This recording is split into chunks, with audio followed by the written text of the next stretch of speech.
एक साधु वर्षा जल के प्रेम और मस्ती से भरा चला जा रहा था और उसने एक मिठाई की दुकान पर देखा जहाँ एक कढ़ाई में गरम दूध उबाला जा रहा था तो दूसरी कढ़ाई में गर्मा गर्म जलेबियां बन रही थी। साधु कुछ क्षणों के लिए वहां रुक गया। शायद भूख का एहसास हो रहा था। साधु हलवाई की भट्टी की ओर गौर से देखने लगा। साधु कुछ खाना चाहता था, लेकिन साधु की जेब ही नहीं थी, तो पैसे भला कहाँ से होते। साधु कुछ पल भर के हाथ सेकने के बाद चला ही जाना चाहता था कि नेक दिल हलवाई से रहा न गया और एक प्याला गरम दूध और कुछ जलेबियां साधु को दे दी। मलंग ने गरम जलेबियां गरम दूध के साथ खाई और फिर हाथों को ऊपर की और उठाकर हलवाई के लिए प्रार्थना की, फिर आगे चला गया। साधु बाबा का पेट भर चुका था। दुनिया के दुखों से बेपरवाह वो फिर एक नए जोश से बारिश के गंदले पानी के छींटे उड़ाता चला जा रहा था।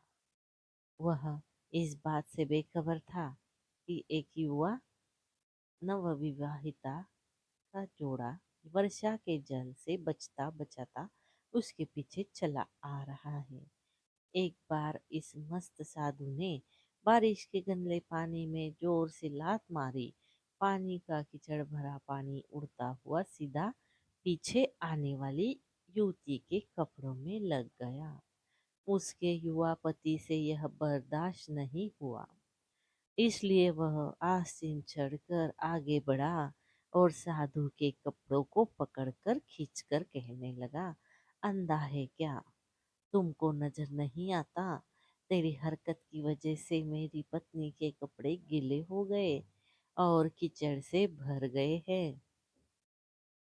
साधु हक्का बक्का सा खड़ा था। महिला ने आगे बढ़कर युवा के हाथों से साधु को छुड़ाया भी चाहा, लेकिन युवा की आंखों से निकलती नफरत की चिंगारी देख वह फिर भी पीछे खिसकने पर मजबूर हो गई।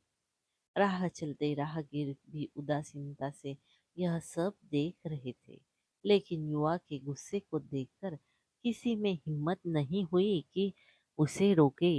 आखिर इस युवक ने एक जोरदार थप्पड़ साधु के चेहरे पर जड़ दिया। बूढ़ा साधु थप्पड़ की मार से लड़खड़ाता हुआ कीचड़ में जा गिरा। युवक ने जब साधु को नीचे गिरता देखा तो मुस्कुराते हुए वहां से चल दिया। बूढ़े साधु ने आकाश की ओर देखा और उसके होठों से निकला, वाह रे मेरे भगवान, कभी गरम दूध जलेबिया और कभी गरम थप्पड़, लेकिन जो तू चाहे मुझे वही पसंद है। यह कहता हुआ वह एक बार फिर अपने रास्ते पर चल दिया। दूसरी ओर वह युवा जोड़ा अपनी मंजिल की और अग्रसर हो गया। थोड़ी ही दूर चलने के बाद वे अपने घर पहुंच गए। वो युवा अपनी पत्नी से हंसी मजाक करते हुए घर की सीढ़ियों चढ़ रहा था। बारिश के कारण सीढ़ियों पर फिसलन थी। अचानक युवा का पैर फिसल गया और वह सीढ़ियों से नीचे गिर गया। महिला चिल्लाई, जिसकी वजह से काफी लोग तुरंत सहायता के लिए युवा की ओर लपके, लेकिन देर हो चुकी थी। युवक का सिर फट गया था और कुछ ही देर में ज्यादा खून बह जाने के कारण इस नौजवान युवक की मौत हो चुकी थी।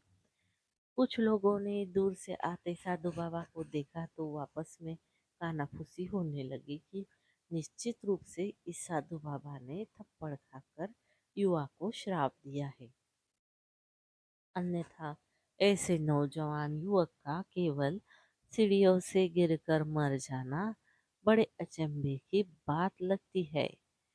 कुछ मनचले युवकों ने बात साथ सुनकर साधु बाबा को घेर लिया।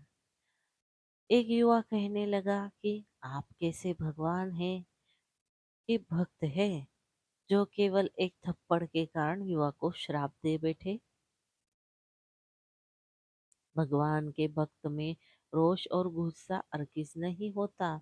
आप तो जरा सी असुविधा पर भी धैर्य ना कर सके। साधु बाबा कहने लगे, भगवान की कसम, मैंने इस युवा को श्राप नहीं दिया। अगर आपने श्राप नहीं दिया तो नौजवान युवा सीढ़ियों से गिरकर कैसे मर गया? तब साधु बाबा ने दर्शकों से एक अनोखा सवाल किया कि आप में से कोई इस घटना का चश्मदीद गवाह है? एक युवक ने आगे बढ़कर कहा, हाँ, मैं इस सब घटना का चश्मदीद गवाह हूँ। साधु ने अगला सवाल किया, मेरे कदमों से जो कीचड़ उछला था, क्या उसने युवा के कपड़े को गंदा कर दिया? युवा बोला, नहीं, लेकिन महिला के कपड़े जरूर खराब हुए थे। मलंग ने युवक की बाहों को थामते हुए पूछा, फिर युवक ने मुझे क्यों मारा? युवा कहने लगे, क्योंकि वह युवा इस महिला का प्रेमी था और यह बर्दाश्त नहीं कर पाया कि कोई उसकी प्रेमी के कपड़ों को गंदा करे, इसलिए उस युवक ने आपको मारा। युवा की बात सुनकर साधु बाबा ने जोरदार ठहाका बुलंद किया और यह कहता हुआ वहां से विदा हो गया, भगवान की कसम, मैंने श्राप कभी किसी को नहीं दिया, लेकिन कोई है जो मुझसे प्रेम रखता है। अगर उसका यार सहन नहीं कर सका तो मेरे यार को कैसे बर्दाश्त होगा कि कोई मुझे मारे? और वो मेरा यार इतना शक्तिशाली है कि दुनिया का बड़े से बड़ा राजा भी उसकी लाठी से डरता है।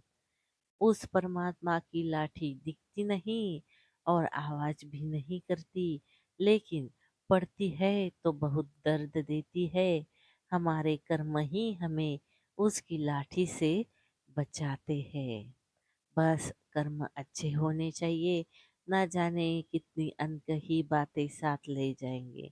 लोग झूठ कहते हैं कि खाली हाथ आए थे खाली हाथ जाएंगे। दोस्तों, आपको आज की ये कहानी जरूर अच्छी लगी होगी। अच्छी लगी है तो हमारे चैनल को लाइक, शेयर और सब्सक्राइब जरूर करें। धन्यवाद।